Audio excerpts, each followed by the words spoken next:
Hello, everybody, and welcome back to the Bolt Report for another episode of Thunderstruck. And today we have a very special guest with us. He has worked for multiple teams in their communications and PR departments, and now he is the beat writer for your Tampa Bay Lightning. Ladies and gentlemen, please welcome Chris Krenn. Chris, welcome to the show. How are you doing today? Good, man. Thanks a lot for having me. Thank you for coming on. We're really excited to have you. Really excited to talk some Lightning hockey. But before we get to kind of your career and your thoughts on this season, I wanted to have a little bit of fun and give out some fun questions on try to get to people to know who you are exactly. So my first question that I have for you, what is your favorite Lightning memory growing up right here in Tampa Bay? Well, that's a good question. I think my favorite memory would probably be the Montreal series. We were playing them at home, and it was the game that Tyler Johnson scored that last second buzzer beater. That's a good one. That Hedman had the assist on. I remember my dad and I went to that game. We were sitting right behind the goal that goal was scored on. So that was probably the coolest memory in person that I got to see. Didn't get to go for Game 7 of the first cup, but was watching on TV. But just a ton of good memories. My dad and I used to go to games all the time when I was growing up, and kind of a staple of my childhood a little bit. So lots of great memories, but that one sticks out for sure. That was a really loud building and just a fun time in Lightning hockey. Yeah, for sure. I remember going to that game and sitting on the other side of the ring. So I like that is definitely one of the louder rinks that I've heard. Yeah. But specifically for you, you grew up in a time where Tampa had all three sports. I know the Rays were introduced in '98, but I would venture to say you're a couple years older than we are. And so what drew you specifically to hockey and to the Lightning? Well, my dad actually had season tickets the first year that the team came here in 90, 92, 93. So that was before I was born. I was born in 94, but he was a big hockey fan. My dad's from Canada. He never played hockey, but just he was a big fan. And growing up, it was kind of always on the TV when get home from school and after you eat dinner, my dad would just turn the game on. And I actually played a lot of baseball growing up. He was a baseball player too, so kind of wanted to get me into that. And then met a couple friends that played ice hockey and started playing that way. And then, like I said, my dad just always watched it. So he was kind of like me growing up. Like once I got a little bit older, watching every single game, in college and things like that. So he was the same way. Just always had the games on and really got into it through him. He still watches every game and makes sure to talk to me about it. Usually after most of them, he has his opinions. So it's a lot of fun. Just a good bond between him and I, and really glad he introduced it to me because growing up, there really weren't a lot of kids my age that were playing hockey. That's for sure. That's awesome. You mentioned you played ice hockey a little bit. What position were you? Were you a forward or you're a D man? I started out playing D and then made the move to forward. I played through high school and then still play beer league every now and again, but it's tough during the season with the weeknight games. So just You kind of score subbing any in right now. Nikita Kucherov like goals out there, or were you more of a Pat Maroon type of guy? Yeah, more slow for sure, but gotten a little bit better as the years have gone along, but definitely was not the best growing up. So, is there a player that maybe you idolize or you look up to, or let's put it this way: if there's one player that you could meet in the NHL right now, who would that player be? It could be a former player as well. Wow, that's a really good one. I think someone like maybe like a Bobby Orr, I think would be a really cool person to meet. That'd be really cool. My dad loved him growing up. My dad, for whatever reason, liked the Bruins growing up, which I think a lot of people around that time did. They were a good team. Got to meet Phil Esposito, so that's really cool. He's an awesome guy. I met Yes. Wayne Gretzky when I was an intern, so that was really Oh cool. wow. Yeah. So I think Bobby Orr would be a really cool one. Like it's tough to say today, like guys in the league now.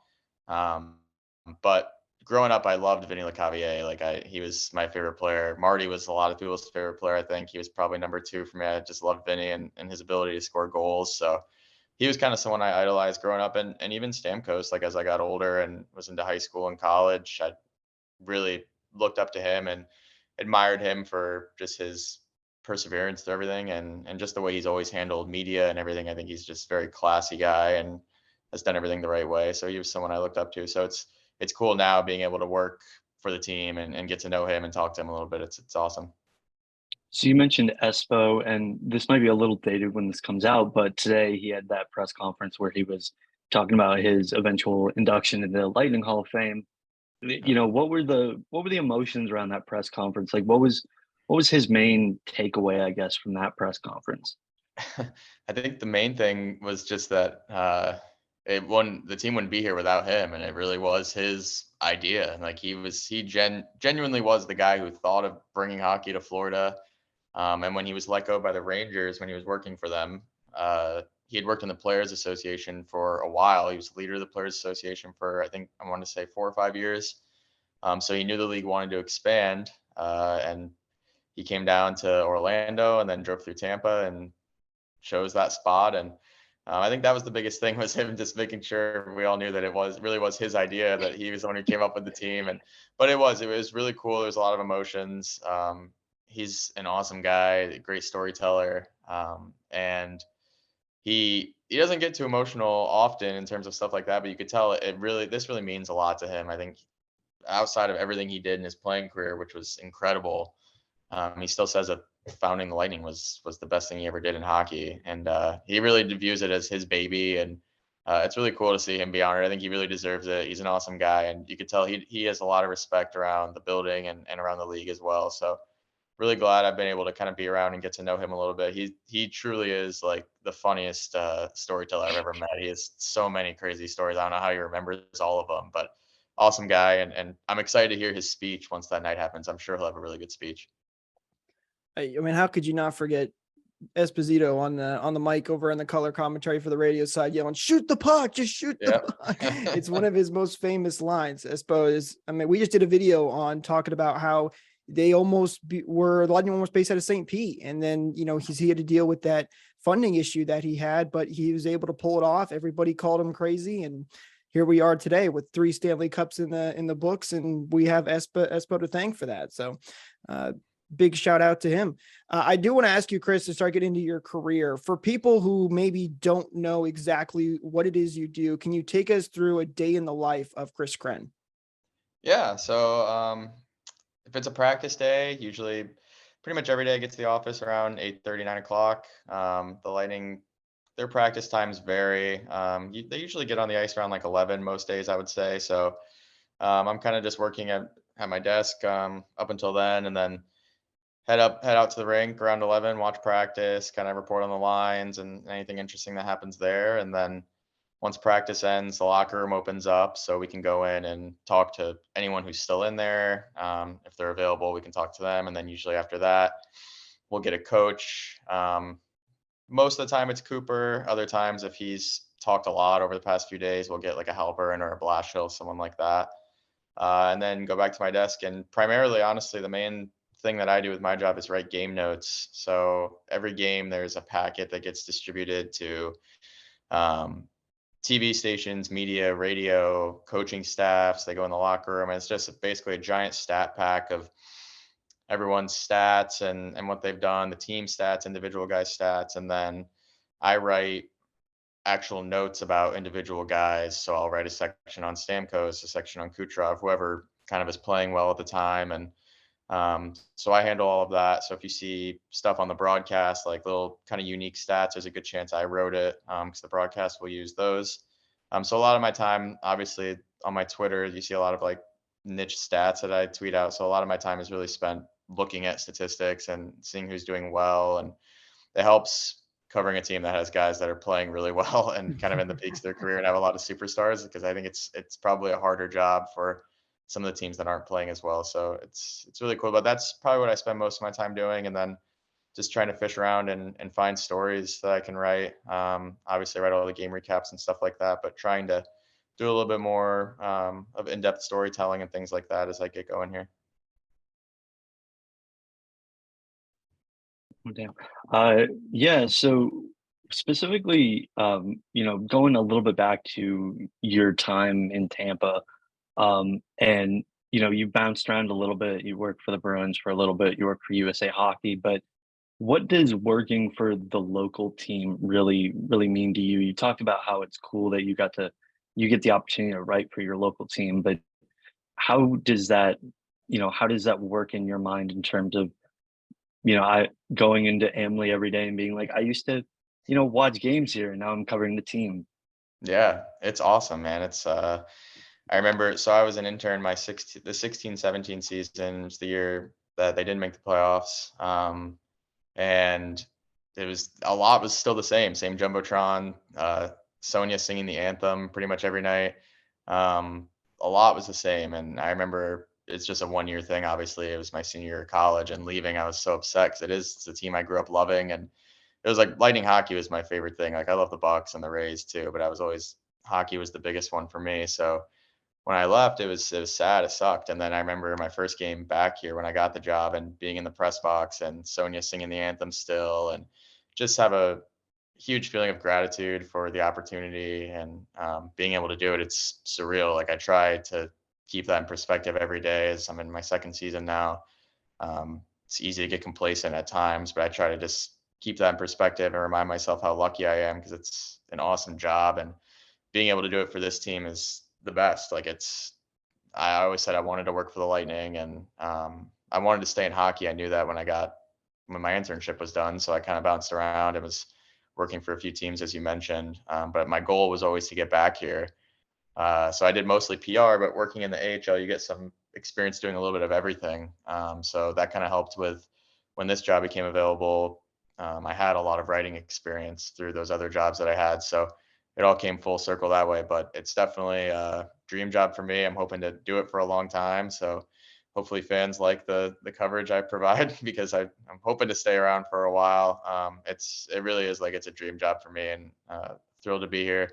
Big thing for me too is I have three sisters and they all have kids. So I'm an uncle to like 12 nieces and nephews now, which is crazy. But so they're all young and they're all 9 or younger. So being able to come home and be around and be a part of their lives more often was really big too. Like it's tough when you work for a hockey team because most of the major holidays happen during hockey season, like Thanksgiving, Christmas. So I really don't get to come home that often when I was working for some of those other teams. And, you think you're seeing your nieces and nephews or whatever, like twice a year. And then you're like, oh, they're going to be 18 and I've seen them like less than 40 times in my life. It's kind of crazy to think about it that way. So I was really, really blessed to get this job and be back here. And Florida's just the best. I mean, I'd like to living in this, like I wanted to experience living in the snow and doing all that stuff. And glad I got to do it for a few years. And you realize why so many people retire and move to Florida after you've done it for a little bit. No question about it. I mean, me and Michael have always said that we think JBB's pitch to all the free agents when he's trying to get them to come here is, hey, great weather, jet skis, and Stanley Cups. That's all you need right there, right? It's such an easy pitch. Yeah. Exactly. You mentioned you knew you always wanted to work in hockey, or that was a big thing for you. And when you left the Lightning, you wanted to come back. Was being a beat reporter always something that you wanted to do, or was there a different job that you maybe thought you were going to do when you were younger? When I was younger, to be honest, I really wasn't sure. I actually kind of wanted to get into broadcasting a little bit. I really thought that would be a cool career. And then I went to the Lightning internship fair my senior year of college. And at the time it was, you went, brought a bunch of copies of your resume and you could interview for with three departments. Basically you picked three departments you wanted to interview with. And if they liked your resume, you got to do it. So I interviewed with radio, broadcasting, and PR. Ended up getting the PR one. I didn't have much experience in that at all, really, but got to do that. And then I was like, oh, this is really cool. I didn't know much about public relations at all and what it kind of entailed and all that stuff. But that was really fun. It's kind of nice being the one behind the media in a sense and kind of facilitating things. It's different. But being a beat writer at the same time was something I thought I could be good at. It's fun being front facing. It's fun interacting with the fans. Like I really enjoy that. So that part's really fun. I enjoy PR too, though. So I get to do some PR in this role as kind of like the third PR guy. So a little bit of communication stuff. But beat writer, to be honest, was not like the first thing I thought that I wanted to do when I was younger. It just kind of happened to work out this way. And I will say I did always enjoy writing a lot. So that was probably growing up the thing I enjoyed the most in school and always kept doing that and had experience in that. So it worked out really well. So when you talk about interacting with the fans, I would say that your approach is a lot different than your predecessor, Brian Burns. It seemed like he was very, what's the right word? Uh, as stoic is the word I keep coming back to. Like he was all about, getting the facts right. And occasionally he would, give fans like a little snipe on Twitter, or he would, let out a little bit of his comedy. And you seem to be the exact opposite in terms of interacting with everybody. What have you noticed about the difference between him and you, and what did you learn from him when you were coming into this role? So he stepped into a PR role now, actually. So he's still with the organization, as you guys probably know. He's actually really my boss. Him and Brian Briesman, kind of I report to both of them. So from him, in terms of learning, I've learned a lot about writing, stylistic writing. He's a really strong editor. Like his writing is very good. And he had written for the paper before he came to the Lightning, so he has much more writing experience from me. So I think the technical side of things, I've learned a lot from him. To be honest, on the side of the social media and stuff like that, and interacting with fans, like um, as I left the Lightning, like I went and worked for the Blue Jackets, and then I was with USA Hockey, so I followed the Lightning a little bit more then. But even then, it was tough just because I was in Colorado, so you're a couple hours behind. Like the Lightning game starting at 7 here, and it's 5 in Colorado, so I'm kind of like just getting off work and trying to get home and watch the game. So I followed his stuff. I thought Bernsey was really good. I think um, his decision to not interact with fans as much was, I haven't really talked to him about it, to be honest, but I try to do it a little bit more just because I personally enjoy it. Like I've always really enjoyed Twitter and just the fun side of it and memes and things like that. Like I'm a little bit younger than Bernsey too, so it's yeah, just different approaches, I guess. But it's been well received by my bosses so far. And one thing I will say when I came in is like I wanted to kind of just step into the role and fill what Bernsey was doing, because I thought he was doing a really good job. And he was almost the opposite. Like he wanted me to be my own thing and switch it up and do something different. Like it wasn't necessarily like what he was doing was the end all be all, the only right way to do it. So the Lightning gave me a lot of freedom to take it on however I wanted to, and I've gotten more comfortable with that, I think, as I've gone along and kind of figured out, still trying to figure out the best way to do certain things, but it's been good. I'm glad fans, like I said, for the most part, have received me pretty well, and Brian did a great job. And there's a lot of long hours with this job and a lot of writing, and sometimes writing at tough hours of the night and things like that. So I think he also recently had a baby, so I think he's kind of glad to be out of that role a little bit and moving up to something different. So it's kind of a good time for a transition, I think. We miss Brian for sure. He was awesome when he was with the team, but you have been fantastic. We love the memes that you throw out there every once in a while on social media. Thanks. And you mentioned the statistics as well that you put out when you said you look at them for the broadcast and stuff like that. I think those are great. So I wanted to kind of follow up on that and ask you, what do you think the benefits are to embracing that social media aspect and putting out those interesting statistics? I think a lot of fans really enjoy them, and it's something you don't typically get, especially in hockey a lot. So what do you think are some of the benefits to really embracing social media the way you have? Yeah, thanks, man. I appreciate that. To be honest, I just do it based off of one, like I said, I'm doing it for game notes, so I'm already kind of looking at that stuff, and really just things I see that are interesting. I'm like, oh, that's cool. If I was a fan, I'd want to know that, or at least I think it'd be cool for the fans to know. And game notes aren't really like public documents, so it's kind of like a lot of these things have been left out for a while. And I think that like pages like Hockey Reference and Elite Prospects and things like that, like they'll tweet out stats kind of about players throughout the league, and I always found them really interesting.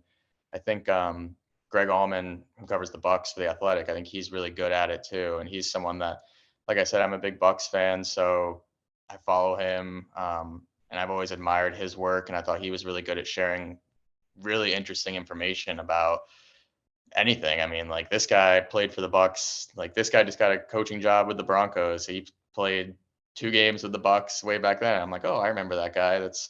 That's weird. I didn't even think about that. So it's just like little interesting things that I think fans will enjoy. And there hasn't really been that kind of in-depth, at least statistical coverage of the Lightning in the past. And on top of that, as I mentioned before, like some of these guys are doing crazy things. Like some of the Kucherov stats I've put up, um, they're like he's doing historic things, really. And maybe he's not breaking all these records, but he's broken a lot of them. He's broken a lot of franchise records, and he's done things that guys over the past century. There haven't been many guys that have done it. So I just think they're fun things for the fans to, you just pull up your phone, you go on Twitter, you're just scrolling, and I try to post stuff that's interesting and maybe catches your eye. And just like I said, I think the in-depth coverage of the team, um, I find stats interesting, and I think fans hopefully do too. That was the faceoff stat for me was super interesting. Or when you put out saying that the Lightning they were one of the best teams in the league since I think it was last month. They've been really, really good. That's one that caught my eye for sure. Yeah, and we talked about that at the beginning of the year, and like they were doing quite poor in the face-off Yes. circle, and like it was kind of caught as like their explanation for it was just, oh, it's ebbs and flows of the season. Like you're gonna have a good month here, and then you're gonna have a bad month here, and so I kind of took that for what it was. And then you look up, and it's like every single month they're getting better and better and better. Like Stamkos has been insanely good at face-offs and improved vastly over the course of his career and even just this season. So it's big for them, especially for a team that wants to possess the puck the way they do, and they value that. I think it's been huge. But yeah, it's that was a really cool stat for me too. Like just seeing that growth, and it kind of has coincided with their play getting better. So very good to see that. Hopefully, it continues into the playoffs because historically they haven't really been the best face-off team, but I think it helps them a lot when they're winning the draws the way they are. Do you think, specifically with the face-offs, I know one area in particular is the power play, because when they lose the face-off, they then lose possession. They have to cycle back. Do you think that's something that they're still working on, or are they more so okay with the amount of skill that they have on the ice and their confidence in their zone entries? I think for sure it's very important, something they're working on. Yeah, I mean they've talked about it, not a lot, but at times it's been brought up that winning that face off on the power play, that first one is huge. I mean, you're saving yourself potentially what 20 seconds, 25 seconds, depending on if the entry goes well. They do a really good job with their entries, with Kucherov and Point. Like having those two guys is a huge advantage, but it's hard, man. Like there's a lot of skilled, fast players on penalty kills today, and if you can win that draw, it helps you tremendously, especially with as good as their power play has been and the way they can snap it around once they have possession and the chemistry that they have. If you can get that going right away, it's huge. So that's definitely something they're working on, and I think there's a lot of value in that.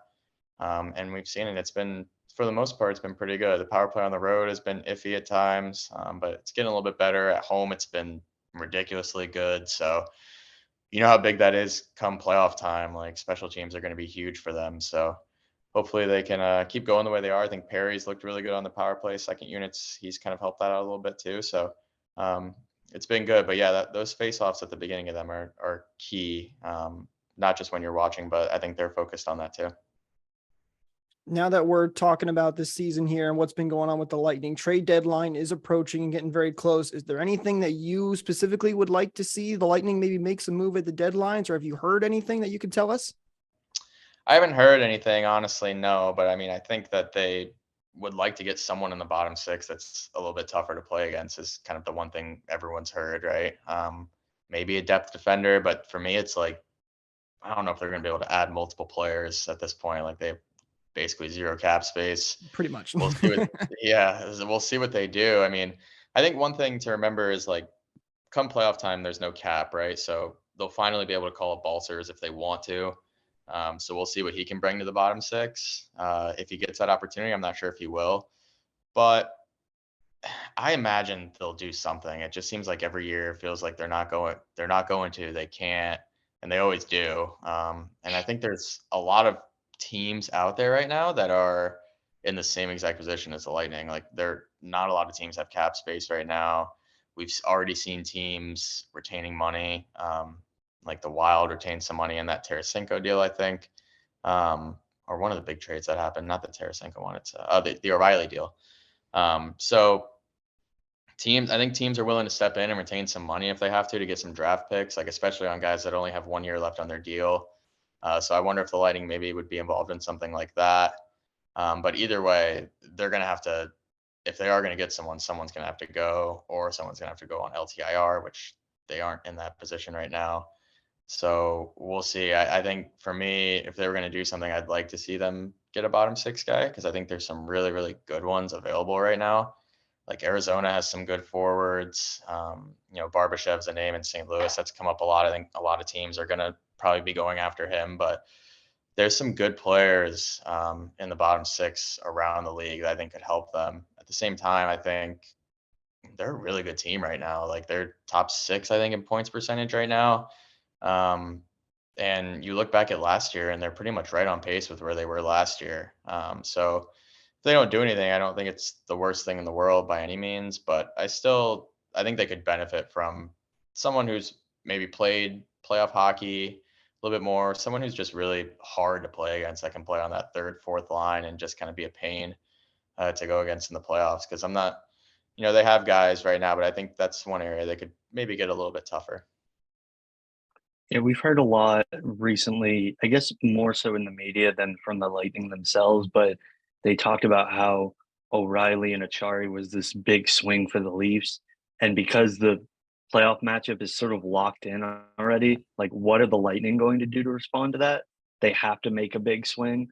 I guess from your answer, like it doesn't sound much like that's gonna happen. But do you see them making a move at all? Like I know they don't have a ton of cap space and it seems like everyone in the roster has contributed in some way, but is there a chance that we see the Lightning stay pat come March 3rd? I think there's definitely a chance they could. I still think they're going to do something. I don't know how it's going to happen or what it's going to be, but there are a few players that, maybe haven't played as much this season or haven't performed the way they'd like to a certain extent that I think they could trade.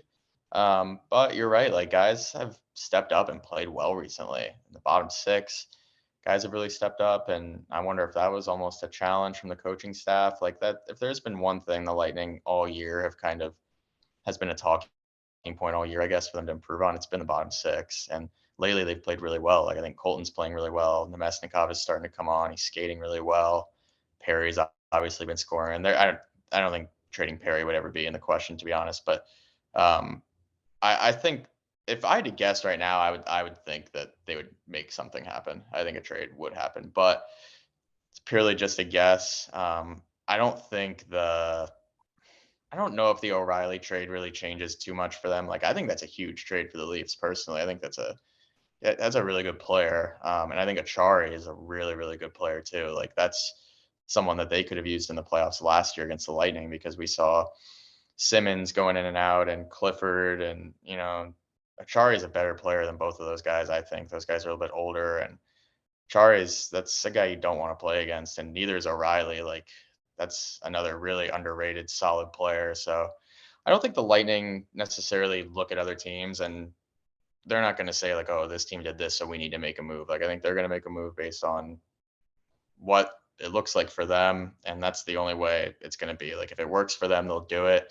I don't think they're going to be influenced by what other teams are doing. At the end of the day, like I said, they still have a really good team, and I think they can still beat Toronto. I think they have the better goaltending, although Samsonov's been playing really well for them. So that should be a great series. It's the one thing I've talked about with some of my buddies too is like eventually the Leafs they're gonna have to win a series, right? Like they're gonna win one You eventually. would Like they're think. too good not to. So you hope it's not this year because you're right, it does look like pretty certain that they're gonna play in the first round, but that's a really, really good team. And the East is just loaded. Like the Rangers get Tarasenko. Sounds like they're somehow still interested in getting Kane. Um, so that's another team that's gonna be really, really hard to beat. But I don't know, man. For whatever reason, I have a lot of faith in the Lightning this year. I think that they've flown under the radar all year. I think one thing I've said a lot is their playoff experience is huge. I didn't realize until this last playoff run covering them just how important all that experience really is. Like they had multiple games, blowout games that they lost. Like they got blown out by the Leafs at least once, maybe twice in that series. I know they got blown out by the Rangers one game, I think, too. And their ability to just turn the page after those losses, not only the losses though, but after the wins too. Like once that game's over, it's on to the next one and figure out how we need to play this game. Um, and I think that's really, really valuable. I think the experience that all those guys have is valuable. That's why, like I said, like I don't think a guy like Perry is getting moved. Like I don't think a Pat Maroon's getting moved. Any of those guys. So it's that experience is too valuable. And people, especially with the loss of McDonough, like having those locker room guys is extremely important. I think Pat Maroon played a big role in that in the playoffs last year too. So um, we'll see what they do. Like I said, if I had to pick one way or the other, I would think that they make something happen just based off of their history. But I'm very interested to see how they do it, and if they do it, who they bring in. Because, like I said, there's some intriguing bottom six guys out there right now, and there's also intriguing bottom six guys that don't make a lot of money. I was looking the other day, like there's at least 6, 7, 8 guys that are below $1.5 million cap hits. So there's some options out there. I'm sure they've been looking around and making calls. So we'll see what they do, but it's getting close. Just about what, I think 10 days away or so now, 12 days. So Right around the corner. Yep. yeah, should be fun to see what they do.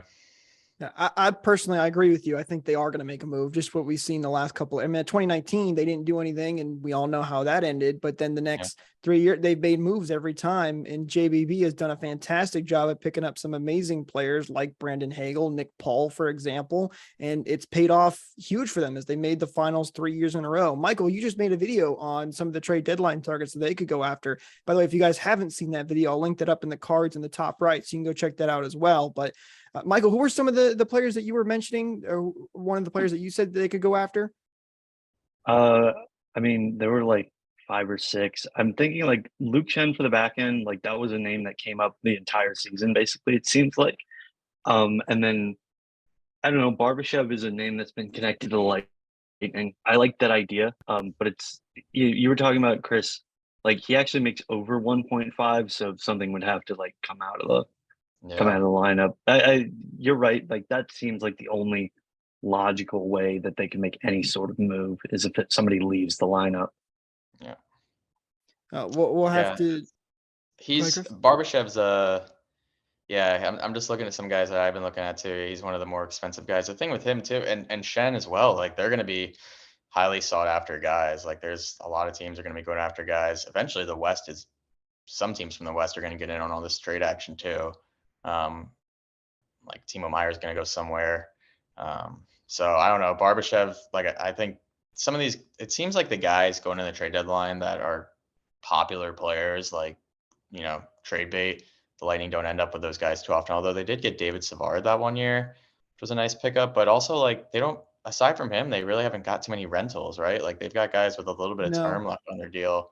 So like I like that Barabanov in San Jose, but he's like he has 2 years left, but I think he's at 2.5 million. So he's probably too expensive. Like I like Tanner Jeannot in Nashville. He's I think 800,000. He has a year left, but I think he's RFA after that. Like that's a good tough player. That'd be a good pickup for them. Like they've talked about Sam Lafferty in Chicago. I think he's going to be another guy that's a popular target. But one guy I looked at that I thought would be kind of interesting that Brian Engblom mentioned on the broadcast the other night was Nick Bjugstad in Arizona. Like we saw him a lot in Florida over the years, and he was a great player for the Panthers.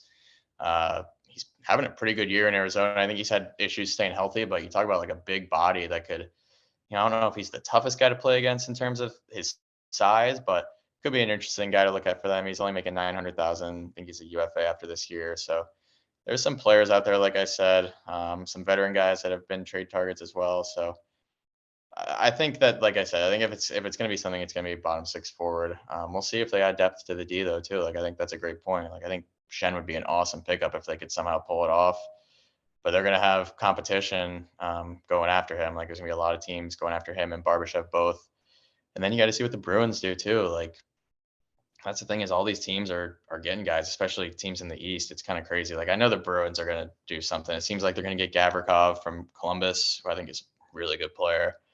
But they're in like truly legitimate go for it mode, right? Like Bergeron Not sure how much longer he's going to go. Marchand, Pasternak's UFA after this year, so he's going to get a big payday.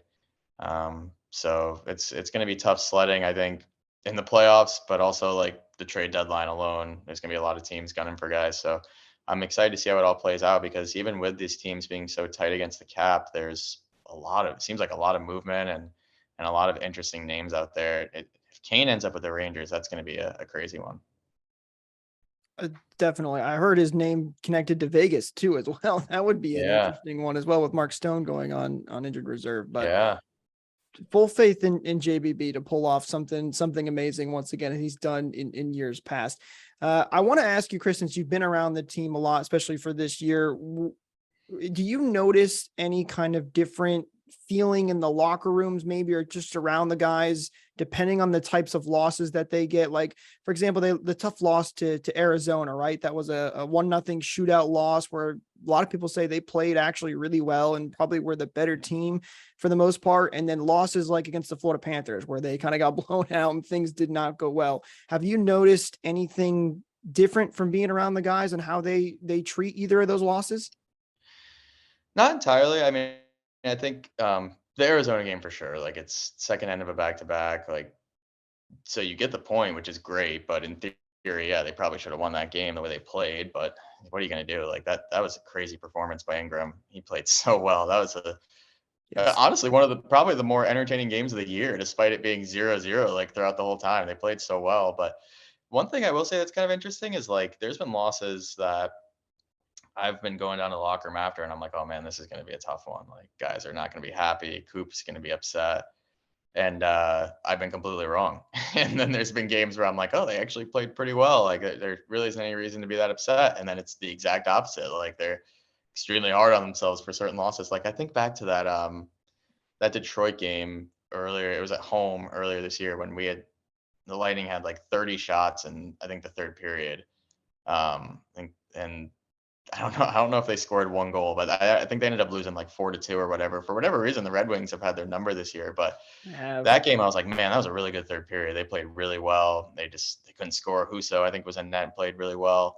And they were not happy with the way they played at all. So it's kind of interesting. Like, I think most of the time I have a pretty good idea of what the mood is going to be, but there have been a lot of times for sure where I'm expecting to go into one situation and it's kind of the exact opposite. So, like, So I more of remember how they played and not the result is what it seems yeah, like they react to. 100%. Yeah. And even sometimes, like I said, there's certain things that Cooper sees that they're trying to do, that maybe I'm not completely aware of. And if they're not doing it, sometimes he's not happy after certain games where even if they win sometimes. So, but for the most part, like, they're so level headed and they're all pros. Like, if you lose, it's just on to the next one for the most part. I mean, what are you going to do? Like, you're not going to sit there and mope around.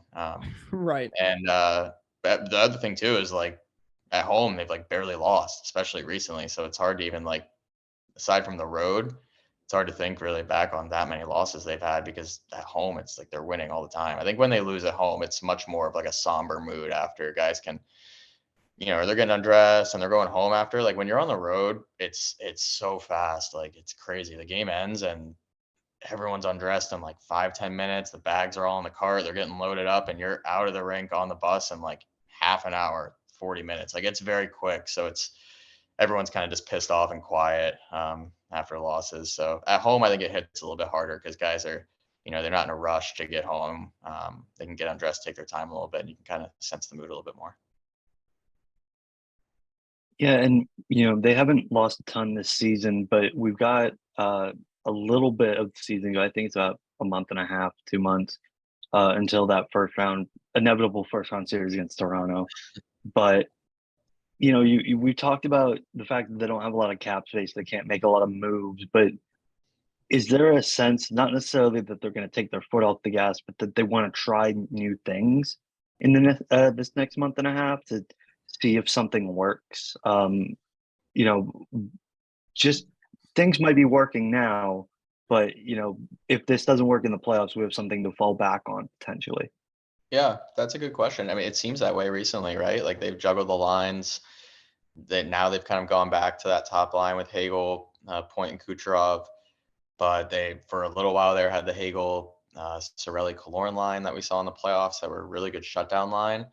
Um, I wonder if that was kind of an experiment. Like, let's see how these guys play together. And when we get to playoffs, we can pull that out if we need to. And we haven't shown our hand like the entire season. I've wondered that a little bit in terms of scouting. Like, okay, here's the lines that they've had all year. Like, this is what this line wants to do. It's what that line wants to do. Have a much better pre-scout on the Lightning. So I think there is some of that, like experimenting.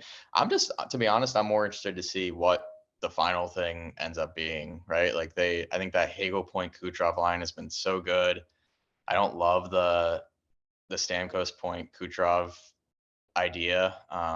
Like I think it's awesome watching them play together when they're clicking. It's like nearly unstoppable, but it's tough having all those three guys. Like it's just so top heavy, I feel like. So um my thing is like Hagel, Point and Kucherov have that chemistry that they're so good together, and they've played together for quite a bit now, so they know each other really well. I think Kucherov is like deceptively hard to play with at times, just because he's so you don't know what he's going to do half the time. And I think Point actually has a pretty good understanding of what he wants to do. And I think Hagel's forechecking and speed and just the never give up on a puck attitude is like a game changer for that line. I love Andre Palat. I think he was such a huge part of the team. But for me, I think Hagel is right now looks like a better version of him. Like he can score a little bit more. He's a little bit of a better skater. He's younger. Obviously, the cap hit's way lower for now. But we'll see. Like that Hagel Sorelli-Killorn line last year in the playoffs was huge as a shutdown line for them. So, like we've seen it, right? Like over the years, they always have that shutdown line during the postseason. Yeah. They always have it, and it seems like Hagel is kind of like destined to be on that line just for how hard he is on pucks and everything. So I think there is some experimenting going on. I was kind of surprised to see the Hagel Point Kucherov line put back together because they went a decent amount of time away from each other. But it's kind of a sticky situation. Like you have Point in the middle on that first line. Stamkos has gotten so much better on draws. He likes playing center more. Sorelli's solid on draws, but like we've seen it a lot. Like one of those guys has had to play the wing a lot of the time. So I don't know. It's a good three down the middle. Is Stamkos going to play center in the playoffs? Is he going to be on the wing again? I don't know. I don't have a great gauge on it, to be honest. Like I said, I didn't expect Kucherov, Point, and Stamkos to play together that long as a top line. I think at times it wasn't going too well this season when they switched to it. So we'll see. There's some experimenting and shuffling going around, but I do wonder if it is, like I said, like you don't want to show your hand completely to the team you're going to play in the playoffs. And you're right. Like they do kind of have the luxury of being able to experiment with things a little bit.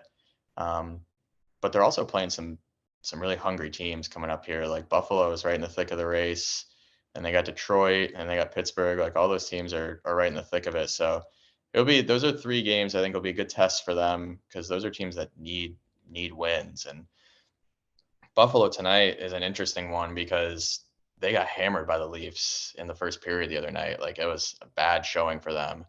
And we've seen like games that the Lightning have gotten blown out or not played well. They always come out really hard in the first period and play well. So I'd expect that from Buffalo tonight, and we'll see how the Lightning respond. You never want to play a team after they just got blown out because usually they're not happy and they're looking to get back into it. Chris, one last question I have for you here. What has been your favorite moment since you've been working with the Lightning as a beat reporter to cover? Oh man, I would say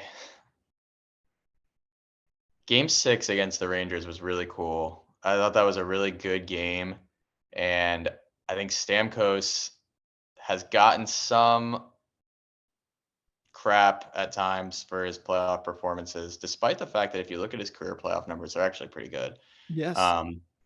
But for him to score both goals in that game, I thought it just felt right. Like I thought the whole playoffs, he was awesome. Like his blocking shots, I think like back to the Panthers series when he went down the tunnel and was right back out. And just like his willingness to do everything was really admirable. And he was kind of dragging the guys into the fight. And man, like they were beat up after the cup final. Like, I mean, even way before that, like they were fighting through a lot. And it's even more impressive to me now when you look at Colorado season right now. Like they've had a ton of injuries and they had one long run. Like the Lightning, I know that they had some shortened seasons, but man, like that is a grind and it's a lot of hockey, especially guys like Hedman. Like Stamkos has played every game this year. And that's a lot of hockey. It's a lot on the body. So I think that one sticks out. Like I thought that was a really awesome game and it was cool at home. But I think number one is probably like game 7 against the Leafs. Like that was awesome just because that crowd was like, man, it was hostile there. Like even MSG was really hostile too, but Toronto, like it was a whole different animal. Like I can remember going from the hotel to the games and you get a police escort, you're on the bus. So there's 2 buses, like one goes half an hour earlier than the other for guys that want to get there a little bit early. So I'd always ride the early one.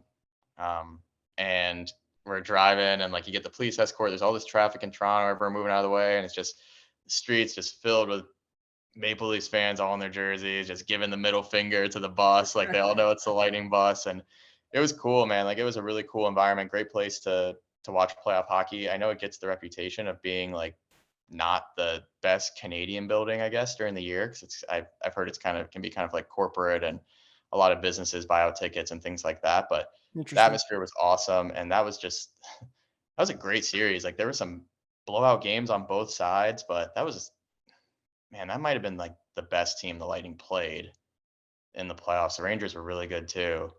I think back too to like that Ross Colton goal in Florida. That was really cool. And not to talk poorly on like the interstate rival thing, but the atmosphere in Florida was just not good at all. Like for the playoffs, it really wasn't. Like it was the game presentation isn't nearly as good as the Lightning's, or at least it wasn't then. And the atmosphere just wasn't that great. So that was a really cool goal and a pretty big goal at the time too for that series. Like that series was closer than a sweep. So that was a big one. But I think Game 7 in Toronto was the biggest one. I was pretty nervous going into that game. But man, great game, great performance. That Nick Paul goal was awesome, and Nick Paul. just him coming on and scoring. Man, it was just everything played out great for them, and that was a game that it kind of felt like everyone really thought the Leafs were going to win, and there was some nervousness for sure. So that was a very exciting game, and they had their pushes too. Like you remember they scored that goal that got taken off the board for that pick play. Yes.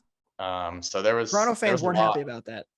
Yeah, I thought it was a penalty, honestly, but I could see like if that happened to Lightning, I'd be upset too. But it was close, and props to that ref for calling it like in that environment because that's a tough call. True. But yeah, I think that one sticks out the most. Like the first game back, like that I got to work was really cool, and it was against Boston, so that was neat.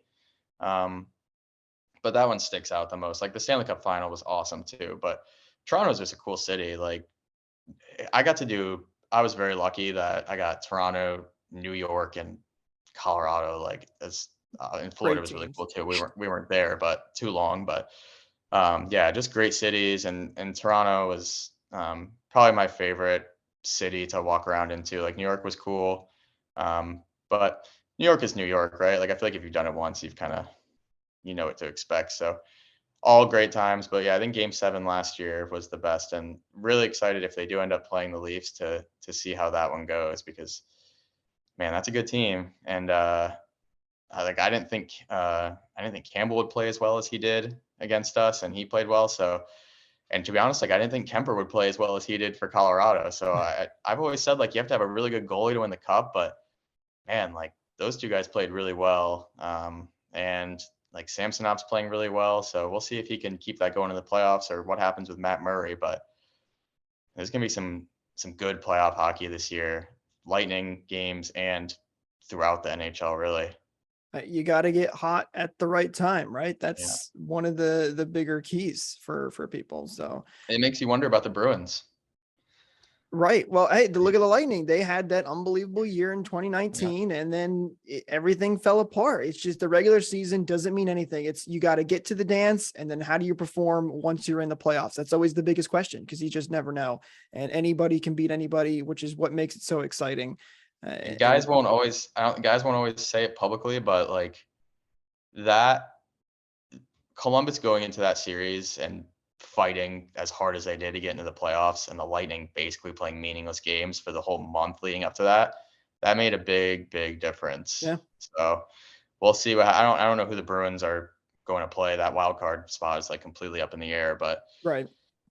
that's a tough place to play too, Boston. So we'll see. It should be. I'm really excited for the playoffs. Kind of just ready to get I there. think that sorry, Chris. I think that makes the trade deadline even more exciting. You've got so many teams that are like on the brink, Yeah. so every game matters, and like where everybody goes, and how that last month shakes out. Like, not to say that the Bruins are from this year are like the Lightning in 2019, but like they're But it would be chasing great. history, but they're not like fighting for their lives right now. I wouldn't be surprised if another sort of dynamic happened like that, where the wild card team is playing harder than the Bruins come Yeah. April.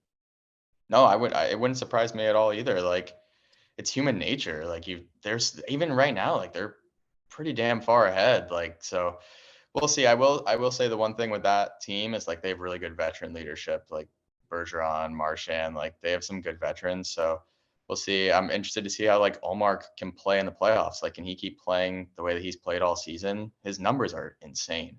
Like, he's having an unbelievable year. And people always said he was a really good goalie in Buffalo, and was just kind of on a not as great team, but I didn't expect him to be this good this year. We'll see how he does come postseason time, but there's something to be said for that for sure. And you're right too, with like all the teams that are involved in that wild card race. It makes it interesting for the deadline, like you said, because it's like there's a lot of teams right now that could potentially be sellers that maybe aren't ready to be sellers quite yet because they're still kind of right there. Like, I think Detroit said like they're not going to sell, like they're not going to be sellers. They're going to go for it, which is kind of surprising to me, to be honest. Like, I don't think they're going to make too much noise in the playoffs if they get in, but who knows? Like, I've been very wrong about that before, so we'll see. But I think the deadline's going to be interesting to see who gets moved around. If the Bruins get Gavrikov, that's a really big piece for them.